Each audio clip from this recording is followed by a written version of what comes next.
Di tengah reruntuhan dan kelaparan, bendera merah putih malah berkibar di antara tenda-tenda pengungsian.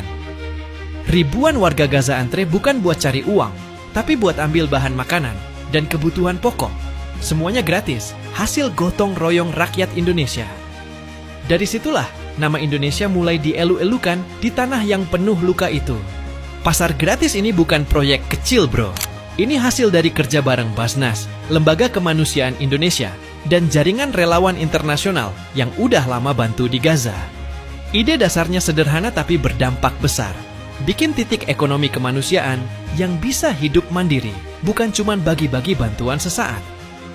Lokasinya dibangun di Rafah, dekat perbatasan Mesir, biar akses barang lebih aman dan stabil. Yang bikin dunia tercengang, pembangunan pasar ini dilakukan di tengah embargo dan blokade ketat. Padahal banyak negara gede aja kesulitan masukin bantuan. Tapi Indonesia bisa, karena koordinasinya rapi banget. Mulai dari logistik, jalur diplomasi, sampai sistem keamanan relawan, semua disusun dengan presisi. Basnas bahkan nyebutin ada lebih dari 35.000 paket bantuan yang sukses disalurkan lewat jalur itu. Respons dunia langsung meledak. Media internasional kayak Al Jazeera dan The Guardian nyebut langkah Indonesia ini terobosan kemanusiaan paling berani dari Asia Tenggara. Para relawan dari Eropa dan Timur Tengah pun ikut bantu di lapangan, kerja bareng tim Indonesia karena sistemnya dianggap paling terorganisir. Banyak yang bilang, kalau bukan karena Indonesia, pasar ini nggak bakal bisa berdiri. Bukan cuma soal makanan dan bantuan, tapi filosofi di baliknya yang bikin banyak pihak kagum. Indonesia nggak datang dengan gaya penyelamat, tapi dengan semangat gotong royong. Konsep pasar gratis ini mengajarkan kemandirian, bukan belas kasihan. Masyarakat Gaza bisa memilih kebutuhan mereka sendiri, bukan sekadar nerima apa yang dikasih. Dan di situ, nilai kemanusiaan Indonesia terasa banget. Bantu tanpa pamrih, tapi berkelas di mata dunia. Tanggal 14 Oktober 2025 jadi momen bersejarah. Truk-truk bantuan berlogo Garuda akhirnya menembus perbatasan Rafah dan membuka pasar gratis pertama di Gaza. Di tengah reruntuhan bangunan, tenda besar bertuliskan Pasar Indonesia berdiri tegak. Warga Gaza datang berduyun-duyun bukan untuk menerima sedekah, tapi memilih sendiri kebutuhan pokok mereka. Mulai dari tepung, beras, susu anak, hingga obat-obatan, semuanya gratis. Yang bikin takjub, sistem pasarnya beneran rapi kayak minimarket. Ada barcode, sistem antre, dan distribusi per keluarga biar adil. Tim Basnas bareng relawan dunia kerja siang malam, nyusun rak, ngatur stok, dan jaga keamanan dari ancaman konflik di sekitar. Media internasional langsung ramai liput. Reuters bahkan menyebut, pasar gratis ini jadi simbol baru solidaritas Asia untuk Palestina. Di hari pembukaan, relawan dari lebih 20 negara ikut bantu. Ada dokter dari Turki, sukarelawan dari Jerman, dan aktivis kemanusiaan dari Mesir yang rela nginep di pos Indonesia. Mereka kagum karena semua proses berjalan disiplin tanpa rebutan. Bahkan, warga lokal sampai bikin mural kecil bertuliskan, "Terima kasih Indonesia, kalian hadir tanpa syarat." Itu bukan sekadar pujian, tapi pengakuan. Tak lama setelah pasar beroperasi, langkah Indonesia langsung memicu gelombang bantuan tambahan dari berbagai lembaga dunia. UNICEF, WHO, dan organisasi Timur Tengah lainnya mulai menyalurkan bantuan lewat jalur Indonesia karena dinilai paling aman dan cepat. Dunia akhirnya sadar, Indonesia bukan cuma pengirim bantuan, tapi penggerak solidaritas global di Gaza.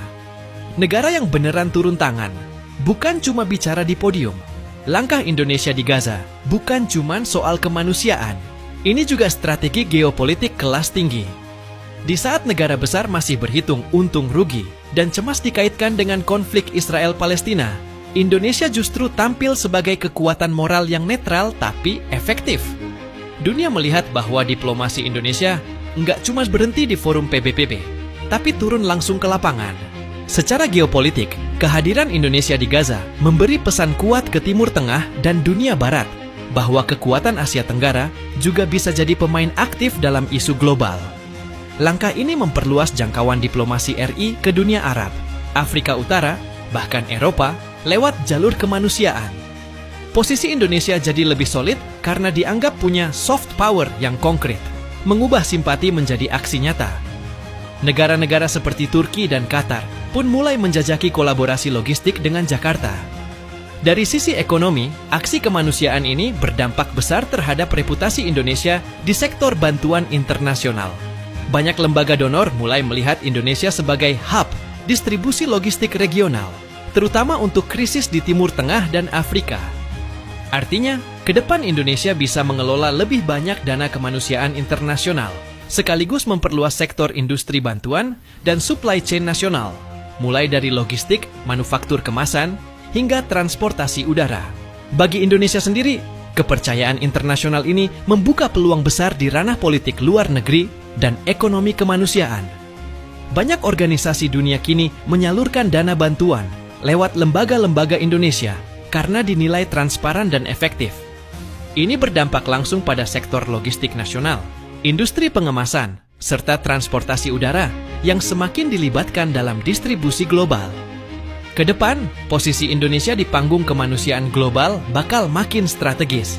Dengan pengalaman lapangan di Gaza, Indonesia berpotensi jadi hub distribusi bantuan internasional untuk kawasan Timur Tengah. Banyak lembaga global seperti WHO dan UNHCR mulai menjajaki kerja sama jangka panjang dengan lembaga kemanusiaan Indonesia.